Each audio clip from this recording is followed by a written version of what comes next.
హైదరాబాద్‌లో ఈ పబ్లిక్ ఎలా సర్వైవ్ నాకు ఇప్పటికి అర్థం కావట్లేదు. ఈ ట్రాఫిక్‌లో అసలు. ముఖ్యంగా ట్రాఫిక్‌లో. మార్నింగ్ పూట రీసెంట్‌గా నేను ఆఫీస్‌కెళ్తున్నా బైక్ మీదే. అసలు ట్రాఫిక్ సిగ్నల్ దగ్గర ఎలా అంటే రేస్‌గా ఎప్పుడైతే సిగ్నల్ ఇస్తారా వెళ్దామని రేస్ గుర్రంలాగా స్టార్ట్ అవ్వని క్రేజీగా అనిపిస్తుంది నాకైతే అసలు. ఈ ట్రాఫిక్‌లో సిటీలో పబ్లిక్ ఎలా సర్వైవ్ అవుతున్నారంటే అసలు హ్యాట్స్ ఆఫ్ భయ్యా పబ్లిక్‌కి చెప్తున్నా కదా!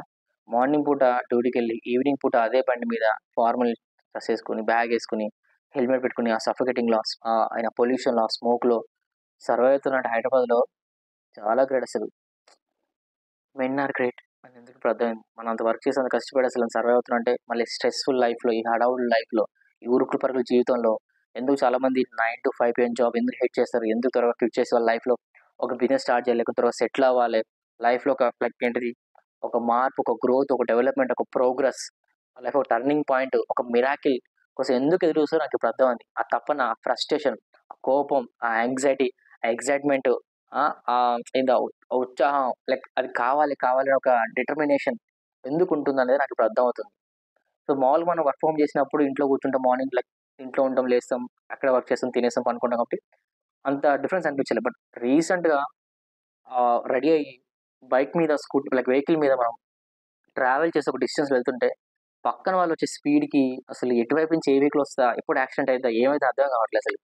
అండ్ దానికి తగ్గట్టు ట్రాఫిక్ జంక్షన్స్ దగ్గర యూ నో క్రౌడ్ ఎలా ఉన్నారంటే జస్ట్ సిగ్నల్ పెడితే జస్ట్ ఫ్యూ సెకండ్స్ ఆగినా హారన్ పొయ్యి హారన్ కొట్టేస్తున్నారసలు. నిజం.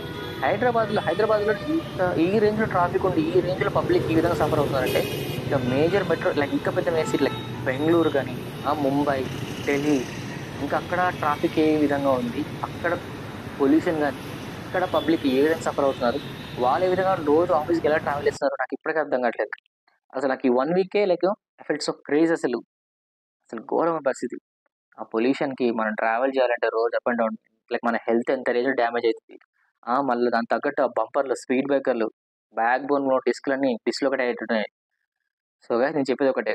మీరు ఎలా ట్రావెల్ చేస్తున్నా please make sure to travel safe. కొంచెం జాగ్రత్తగా డ్రైవ్ చేయండి. అండ్ ముఖ్యంగా హెల్త్ ఎక్సర్సైజ్ చేయండి, వర్కౌట్ చేయండి.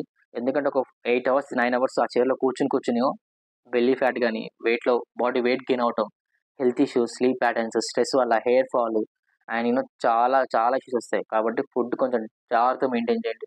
టైంకి తినండి, మంచిగా నిద్రపోండి, ఎక్సర్సైజ్ చేయండి. అండ్ మనీ సంపాదించడం ముఖ్యమే. బట్ దానికన్నా ముందు హెల్త్ కాపాడడం, మన ఆరోగ్యం ముఖ్యం. అండ్ సేఫ్‌గా ఎళ్లి రావడం చాలా ముఖ్యం. అండ్ ఫ్యామిలీస్ ఉన్నాయి కాబట్టి కొంచెం జాగ్రత్తగా ఉండండి. మీరు సేఫ్‌గా ట్రావెల్ చేయండి. ఇదే చెప్పాలనుకుంటున్నాను. అండ్ చాలా టాపిక్స్ ఉన్నాయి. ప్రెజెంట్ హైదరాబాద్‌లో there are lot of issues, lot of situations ఎలా అంటే కొన్ని కంపెనీస్‌లో బాండ్ అడుగుతున్నారు ఇంటర్వ్యూకెళ్తే. కొన్ని చోట్ల ఇంటర్వ్యూస్ లేవు. ఇంటర్వ్యూస్ ఉన్న సాలరీ తక్కువ ఇస్తున్నారు. కొన్ని చోట్ల ప్రైవేట్ కంపెనీలో అయితే లైక్ కొన్ని చిన్న కంపెనీస్‌లో జాబ్ ఇస్తున్నారు కానీ సాలరీ పే చేయట్లేదు. Irregular salary payment. అండ్ రీసెంట్‌గా చూసే ఉంటారు.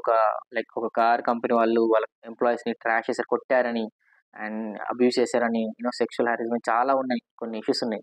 సో, వాటిని చెప్పాలంటే ఒక డే సరిపోదు. సో, దాని గురించి సెపరేట్ వీడియో చేస్తాం. సో, అప్పటి వరకైతే జాగ్రత్తగా ఉండండి. కేర్‌ఫుల్‌గా ఉండండి. Thanks for watching guys. Bye.